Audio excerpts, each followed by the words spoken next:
کہ ایمان دل میں آ گیا تو ایک کشاکش اندر شروع ہو جائے گی.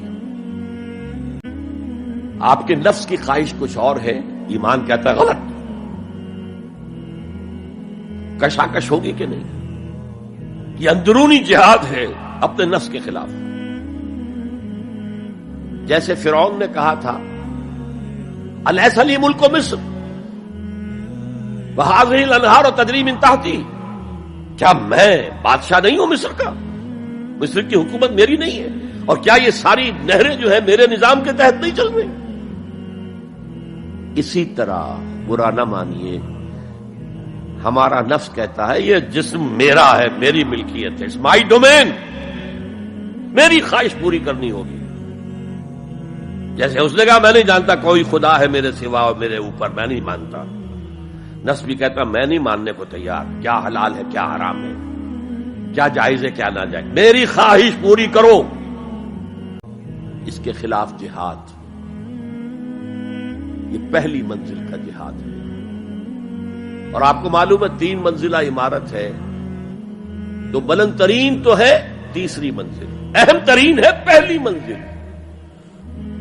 پہلی منزل بنے گی تو دوسری بنے گی، دوسری ہوگی تو تیسری بنے گی نا. پہلی منزل یہ ہے اور اہم ترین یہ ہے.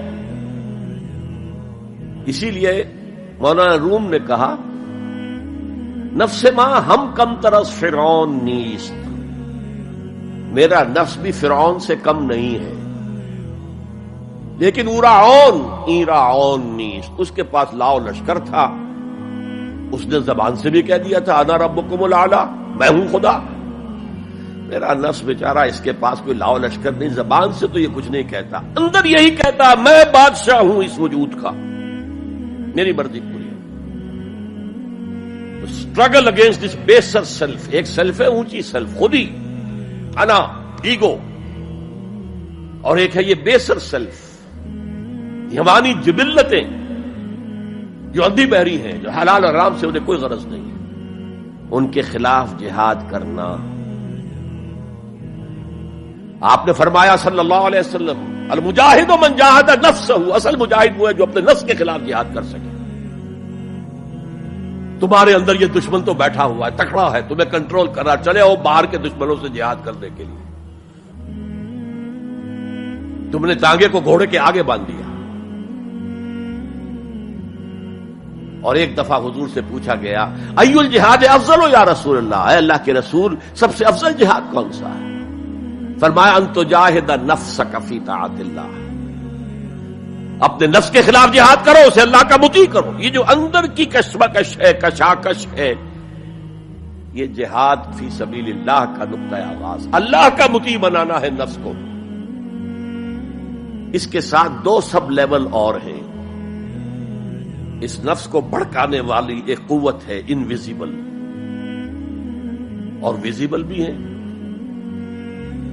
انویزیبل قوت سب سے بڑی ابلیس، شیطان، لعین، اور اس کے چیلے چاٹے جنات میں سے. اور ویزیبل میں انسانوں میں جو اس کے ایجنٹ ہیں، جو فحاشی کو کلچر کا نام دے، یہ اس ابلیس کے چیلے ہیں. ان کے خلاف جہاد نہیں کریں گے آپ. اگر آپ ان کے خلاف ایگریسو ایٹیٹیوڈ اختیار نہیں کریں گے تو آپ ان کے دباؤ میں آ جائیں گے.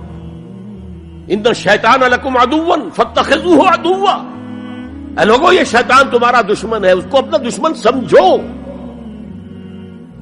وہ تمہیں سبز باغ دکھاتا ہے، بدی کو مزین کر کے دکھاتا ہے، اچھے اچھے نام اس کے رکھ دیتا ہے، اور تمہیں آمادہ کرتا ہے بدی کے ارتکاب پر. نہیں، وہ تمہارا دشمن ہے. افتتخذونہ وذریتہ اولیاء من دونی، تم مجھے چھوڑ کر اسے اور اس کے چیلے چانٹوں کو تم اپنا دوست بناتے ہو. نہیں، شیطان کے خلاف جنگ کرو. اور تیسرا اس پر سب لیول کیا ہے؟ معاشرہ اگر بگڑا ہوا ہے، اس کا عمومی رجحان برائی کی طرف ہے، تو سوشل پریشرز آپ کو ادھر دھکیلتے ہیں. جیسے کہ اگر کوئی موب جا رہا ہے تو اس کے ساتھ چلنا تو بہت آسان ہے، وہ خود ہی آپ کو دھکیلتا ہوا لے جائے گا. اس کے خلاف چلنا بہت مشکل کام. ہو سکتا ہے آپ بڑی زور لگا کے 4 قدم آگے بڑھیں، پھر کو ریلا آئے 10 قدم پیچھے لے جائے. تب 2 ہی راستے ہیں، زمانہ بات و سازت تو بعد زمانہ بے ساز. یا تو پیسو معاملہ ہے، زمانہ تمہارے ساتھ سازگاری نہیں کرتا، چھوڑو تم زمانے کے ساتھ سازگاری اختیار کر لو، چلو تم ادھر کو ہوا ہو جدھر کی. ایک یہ ہے کہ نہیں، زمانہ بات و سازت تو بعد زمانہ ستیس.